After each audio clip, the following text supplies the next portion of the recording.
அது எப்படிங்க ஒயின் ஷாப்ல வந்து 60,000 கோடி வருமானம் வருதுங்க, 70,000 கோடி வருமானம் ஒரு சோர்ஸ் எப்படிங்க நீங்க வந்து நிறுத்த சொல்றீங்கன்னு சொல்லிட்டு நிறைய மக்களே கேள்வி எழுப்புறாங்க. நான் கேட்கிறேன், இந்த 50,000 கோடி 60,000 கோடி எங்க இருந்து வருது, யாருகிட்ட இருந்து வருது? 50,000 கோடி ஒரு பொருளை நீங்க வந்து உற்பத்தி பண்ணி வெளிநாடுக்கு ஏற்றுமதி பண்ணி அங்க இருந்து டாலர்ஸ் உள்ள கொண்டு வந்தீங்களா?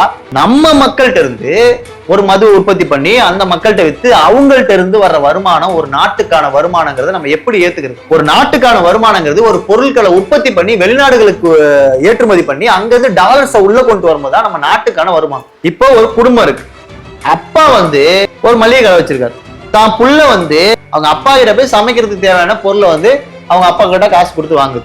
இது எப்படி வருமானமாகும்?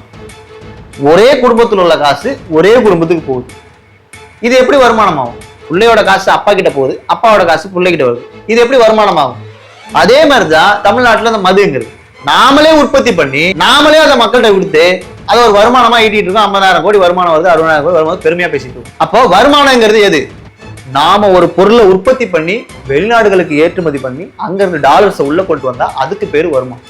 சாட்டை எடுத்து நாட்டை திருத்து, இளம் தலைமுறை தானே நீ வழி நடத்து.